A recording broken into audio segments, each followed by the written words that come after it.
அப்பா, இப்பதான் கிச்சன்ல வேலை முடிஞ்சிருக்குது. நம்ம போய் நம்ம ஃப்ரெண்ட்ஸுகளை எல்லாம் பார்த்துட்டு வரலாம். மருமகளே, ஏம்மா மருமகளே, கொஞ்ச நேரம் நிம்மதியா இருக்க மாட்டாங்களே, எதுக்கு கூப்பிடுறாங்கன்னு தெரியல. நம்ம மாமியார் போய் கேட்டுதான் பாப்போமே. நான் கூப்பிட்டு இவ்வளோ நேரம் ஆச்சு, இன்னுமா வரா இவ? அத்தை, சொல்லுங்க அத்தை. என்னம்மா, என்ன பண்ணிட்டு இருந்த? இவ்வளோ நேரமாவது, கூப்பிட்டு ரொம்ப நேரம் ஆச்சே. இல்லைங்க அத்தை, உள்ள கொஞ்சம் கழுவுற வேலை இருந்துச்சு, அதுதான் பார்த்துட்டு இருந்தேன். சரி, எனக்கு 2 முட்டை தோசை போட்டு கொண்டு வா போ. அத்தை, இட்லியும் தோசையும் சுட்டு வச்சுட்டேங்கிட்ட. அப்புறம் நைட்டு வேணா முட்டை தோசை போட்டுக்கலாங்களா? என்னம்மா, என்னைய எதிர்த்து பேசுறியா? இல்லைங்க அத்தை, வேஸ்ட் ஆயிருமே சொன்னேன். அதெல்லாம் இல்ல, போய் கொண்டு வா போ. என்னது, வெளியே போய் நம்ம ஃப்ரெண்டுகளெல்லாம் மீட் பண்ணலாம்னு நினச்சா இந்த கிளவி விட மாட்டேங்குதே. சரி, போய் செஞ்சு கொடுத்துட்டு போவோம். முட்டை தோசை எப்படி போடுறது?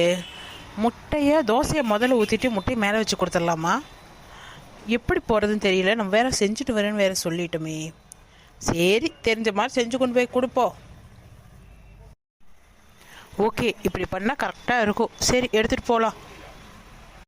அத்தை, இந்தாங்க அத்தை முட்டை தோசை. என்னது, இது முட்டை தோசையா? நம்ம மாமியார் நம்ம தோசையை பார்த்துட்டு அப்படியே பூரிப்புள்ள அதிர்ச்சியில் உட்காந்துருக்காங்க போல் இருக்குது. இப்படியே சொல்லிட்டு நம்ம கிளம்புவோம். அத்தை அத்தை, சாப்பிடுங்க அத்தை. என்னது, இதை நான் சாப்பிட்றதா? என்னடி இது, முட்டை தோசையை கேட்டா முட்டையை தனியாவும் தோசையை தனியாவும் ஊற்றி கொண்டு வந்திருக்க? அத்தை, எதுக்குத்தான் இப்படி அதிர்ச்சி ஆகிறீங்க? முதல்ல நார்மலாக பேசுங்க அத்தை. உங்கள் வாயை பார்த்தா எனக்கு ரொம்ப பயமாக இருக்குது அத்தை.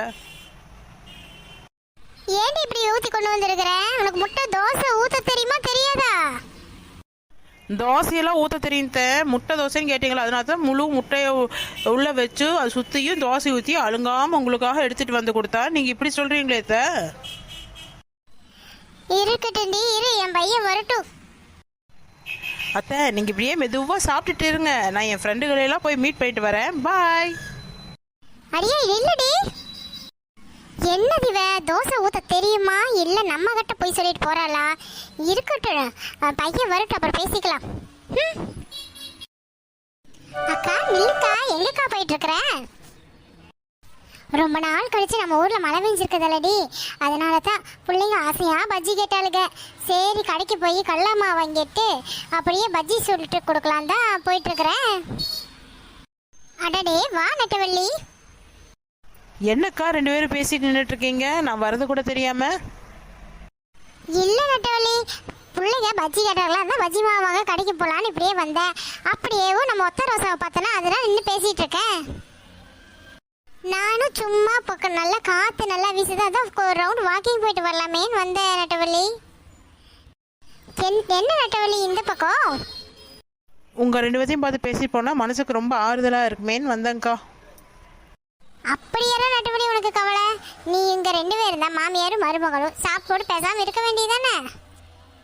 அதானே. அந்த கொடுமையை ஏன்க்கா கேட்குறேன்? வேலையை முடிச்சுட்டு சித்த வெளியே வரலான்னு வந்தேங்க்கா. உடனே முட்டை தோசை வேணும்னு சொல்லிட்டாங்க. எனக்கு முன்ன பின்ன முட்டை தோசை ஊற்றி பழக்கம் இல்லையா? ஊற்றி கொடுத்தனா என்ன இப்படி ஊற்றிருக்கேன், ஆச்சா ஊச்சா பையன் வரட்டும் அப்படின்னு சொல்ல ஆரம்பிச்சுட்டாங்கன்னா பாருங்களேன். அப்புறம் என்ன செஞ்ச? அப்போ பொறுமையாக சாப்பிடுங்கத்தேன்னு சொல்லிட்டு நைஸாக கழண்டுட்டு வந்துட்டேன். ஆச்சா ஓச்சான்னு ஒரே சத்தம் போட ஆரம்பிச்சிட்டாங்க. என் வீட்டுக்காரர் வந்தால் சொல்கிறேன்னு வேற சொல்லியிருக்காங்கக்கா. இது டெய்லி நடக்கிறது தானே, இதெல்லாம் புதுசா என்ன? நல்லா செஞ்சாலே பேசுவாங்க. இப்போ வேற நீ இப்படி செஞ்சு போட்டு வந்திருக்கியா, அவனை பேசத்தான் செய்வாங்க. மனுஷி எத்தனை வேலைக்கா செய்கிறது? இவ்வளோ வேலையை செஞ்சு வைக்கிறாளேன்னு கொஞ்சமாவது அவங்க கவலைப்படுறாங்களா? அவங்க சௌரியத்தை தான் அவங்க பார்த்துட்ருக்காங்க. அதெல்லாம் விடு நட்டவள்ளி, புதுசா அரண்மனை 4 படம் ரிலீஸ் ஆயிருக்கு, நம்ம எல்லாம் போலாமா? அக்கா, நான் வீட்டில் எப்படி சொல்லிட்டு வருவேன்? சரி சரி, பிள்ளைங்க பஜ்ஜி கேட்டாங்க, நான் போய் பஜ்ஜி மாவு வாங்கிட்டு வரேன். சரி அக்கா, என்ன பஜ்ஜி போட போறீங்க? ஒன்றும் இல்லை ரோசா, வெங்காயம் தான் இருக்கு, வெங்காய பஜ்ஜி போடலான்னு தான் இருக்கிறேன்.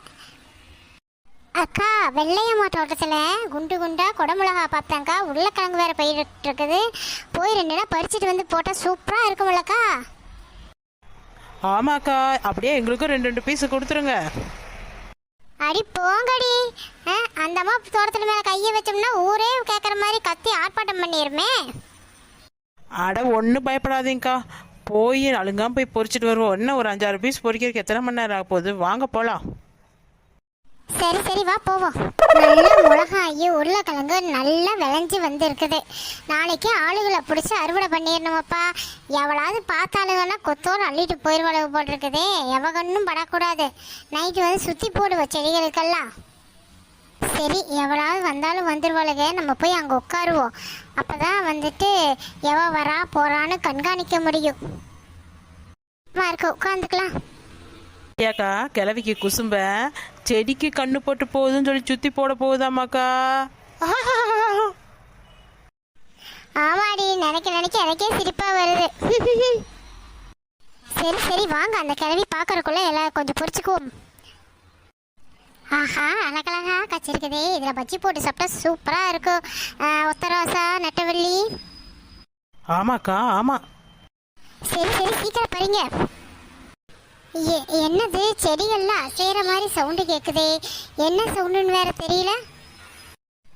எவ்வளவு காய்களைன்னு பொறிச்சிட்டு இருக்காளா? சரி போய் பார்ப்போம். எவடியவ ஏன் தோட்டத்தில் இன்னும் பொறிச்சிட்டு நிற்கிறது? அக்கா, மங்களாக்கா, ரோசாக்கா, அந்த கிழவி வந்துருச்சுக்கா, ஓடுங்க. அடியே, எவன் வேற தெரியலையே. கண்ணு வேற சரியா தெரிய மாட்டேதே. அடியே, உங்களுக்கு இருக்குதுடி. இதாடி பின்னாடியே வரேன். அக்கா நில்லுங்கக்கா, என்ன விட்டுட்டு இங்க ஓடுறீங்க? அடியே நெட்டவள்ளி, சீக்கிரம் வா நெட்டவள்ளி. நானே மூச்சு வாங்கிட்டு ஓடிட்டு இருக்கேன். வா வா. என்ன விட்டு போட்டு 2 பேரும் இப்படி ஓடி வந்துட்டீங்களேக்கா. அட விடு நெட்டவள்ளி, நானே மூச்சு வாங்க வாங்க ஓடி வந்திருக்கிறேன். எதுக்கடி போய் அந்த கிளையரை போய் பேச்சு வாங்கணுமோன்னு போய் இருக்குது. போய் கடையில் போய் எது 20 ரூபாய்க்கு அந்த ஐட்டத்தை வாங்கி நான் பஜ்ஜி சுட்டிருப்பேன். இப்போ போய் பஜ்ஜியும் சுட முடியாது, ஒன்றும் சுட முடியாது. சரி, நான் வேலை போய் படுத்துக்கலாம் தாண்டி தோணுது. அட, நான் ஃப்ரீயா பஜ்ஜிக்கு ஏற்பாடு பண்ணலாம் சொல்லி கூட்டிட்டு போனா கடைசியில் 2 பேரும் சேர்ந்து என்ன முறைக்கிறீங்க போல இருக்கு. உன்னத்தாக்கா முறைக்கணும். என்னக்கா நீங்களும் என்னையே பார்க்குறீங்க? ஏண்டி, சின்ன வேலை நான் பஜ்ஜி மாவு வாங்கலான்னு போயிட்டு இருந்தேன். என்ன பிடிச்சி அங்கே போய் பச்சை மிளகாய் பொரிக்கலாம், உருளைக்கிழங்கு பொரிக்கலாம் கூட்டிகிட்டு போயிட்டு இப்படி என்னை ரன்னிங் ரேஸில் ஓட விட்டு ஏறி உன்னை என்ன சொல்கிறது? போங்கக்கா, நம்ம அடிக்கடி ஓடி ஆடி எக்ஸசைஸ் பண்ணாதான் நம்ம உடம்புக்கு நல்லது. அதனால தான் உங்களுக்கு இப்படி ஒரு ட்ரைனிங் கொடுத்தேன். அட, பார்த்தீங்களாக்கா எப்படி சமாளிக்கிற அப்படின்னு. சரிக்கா, சீக்கிரம் போய் பஜ்ஜி போடுங்க, எனக்கு ரொம்ப பசிக்குது. ஆடி போடி, நான் பஜ்ஜியும் போடல ஒன்றும் போடல, நான் போய் படுக்க போகிறேன். போ அக்கா, விளையாடாதக்கா, போய் பஜ்ஜியை போடுக்கா. ஆசாசியாக இருக்கிறேங்க்கா. ஆமாக்கா. இதுக்கெல்லாம் போய் கோவப்படலாமாக்கா? மக்களே, ஒரு பஜ்ஜிக்காக என்னை எப்படியெல்லாம் ஓட விட்டாங்க பார்த்தீங்களா? மக்களே, எங்களோட இந்த வீடியோ உங்களுக்கு பிடிச்சிருந்தா லைக் அண்ட் சப்ஸ்கிரைப் பண்ணிடுங்க. ஆமாம் மக்களே, அப்போ தான் நாங்கள் திரும்ப திரும்ப வர முடியும். எங்களுடைய வீடியோ உங்களுக்கு பிடிக்கும்னு நம்புகிறோம். மறக்காமல் லைக் அண்ட் சப்ஸ்கிரைப் பண்ணிடுங்க. இப்போ போய் நாங்கள் சுட சுட மங்களக்க கையால் பஜ்ஜி சாப்பிட போகிறோம். பாய்.